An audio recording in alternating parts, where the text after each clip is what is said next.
Back tax forms and other records from the Southern Poverty Law Center seem to indicate the seemingly frugal organization is hiding millions of dollars in offshore bank accounts. One America's Eddie McCubbin has our details.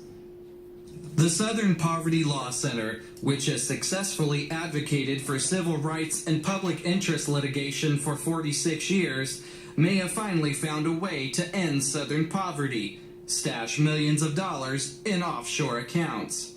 According to the Washington Free Beacon, tax forms and other records indicate that the nonprofit has pushed millions of dollars to offshore entities as a part of its business dealings. Specifically, these entities are in the Cayman Islands, the British Virgin Islands, and Bermuda, with transfer amounts upwards of $2 million made to different businesses that use the same address, with some of these huge transfers happening more than once per day.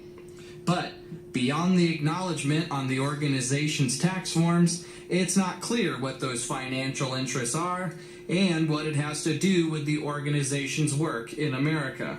The community nonprofit turned fundraising powerhouse raked in at least $50 million in donations in 2015 and listed $328 million in net assets for the same filing year.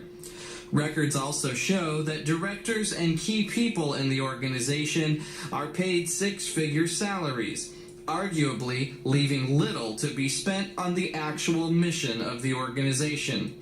In 2015, the center's president, Richard Cohen, was given a base salary of more than $340,000, in addition to other benefits that he received.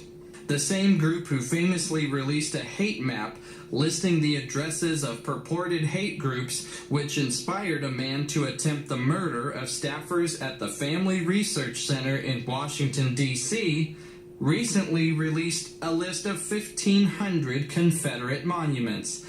The publication encourages people to draft letters to editors of local newspapers to call for their complete removal, claiming that failure to do so would inspire more violence like that in Charlottesville, Virginia. Street names, city names, and three of the nation's largest army bases, Fort Hood in Texas, Fort Bragg in North Carolina, and Fort Benning in Georgia, are among the monuments listed. These bases are named after Confederate military leaders. Renaming the Confederate namesakes are not listed as a part of a potential plan to ease tensions. The complete removal of the monuments is the only option presented. So, this poses the question: does the Southern Poverty Law Center propose that America's largest army bases, some of whose troops are currently assisting with disaster relief in the aftermath of Hurricane Harvey, be completely decommissioned and torn down? But, even bigger question, why would a community nonprofit that seemingly cares so much about representing the poor and combating racial tensions in America pay their executives hefty salaries and hide millions of dollars overseas? It's an answer the people deserve to know. Eddie McCubbin, One America News.